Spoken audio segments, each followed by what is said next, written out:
మనం చూసుకున్నట్లయితే తెలంగాణలో బీజేపీ మేనిఫెస్టోని అయితే విడుదల చేయడం జరిగింది. తెలంగాణ రాష్ట్రానికి సంబంధించి బీజేపీ మేనిఫెస్టోని విడుదల చేసిందనమాట. బీజేపీ మేనిఫెస్టో ప్రజల మేనిఫెస్టోని బీజేపీ రాష్ట్ర అధ్యక్షుడు అయితే అన్నారు.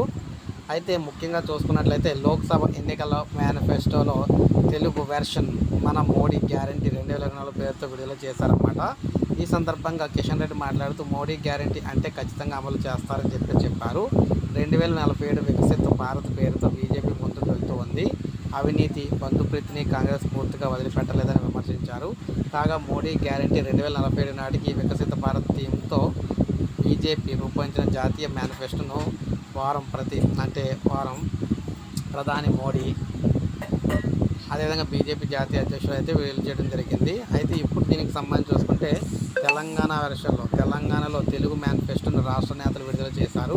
కాగా బీజేపీ ప్రకటించిన మేనిఫెస్టోలో 14 అంశాలను చేర్చారు.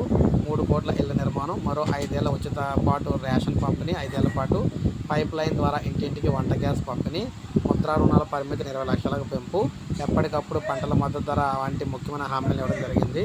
సమాజంలోని అట్టడుగున ఉన్న యువకులు, మహిళలు, పేదలు, రైతులు అభ్యున్నతికి పాటుపడతామని బీజేపీ రాష్ట్ర అధ్యక్షుడు కిషన్ రెడ్డి అన్నారు. పంటల బీమా మరింత సమర్థవంతంగా నిర్వహించడంతో పాటు భారతదేశాన్ని మిలియన్ హబ్గా కూడా మారుస్తామని చెప్పడం జరిగిందనమాట. సో ముఖ్యంగా పేదలకు పక్కా ఇల్లు గ్యారంటీతో పాటు మరో 5 ఏళ్ళ వరకు అయితే ఇవన్నీ కూడా జరుగుతాయని చెప్తున్నారు. సో ఈ విధంగా మనం చూసుకున్నట్లయితే తెలంగాణ మేనిఫెస్టో అయితే ఉంది బీజేపీకి సంబంధించి. లైక్ చేయండి, సబ్స్క్రైబ్ చేసుకోవాలి, మన ఛానల్ సబ్స్క్రైబ్ చేసుకొని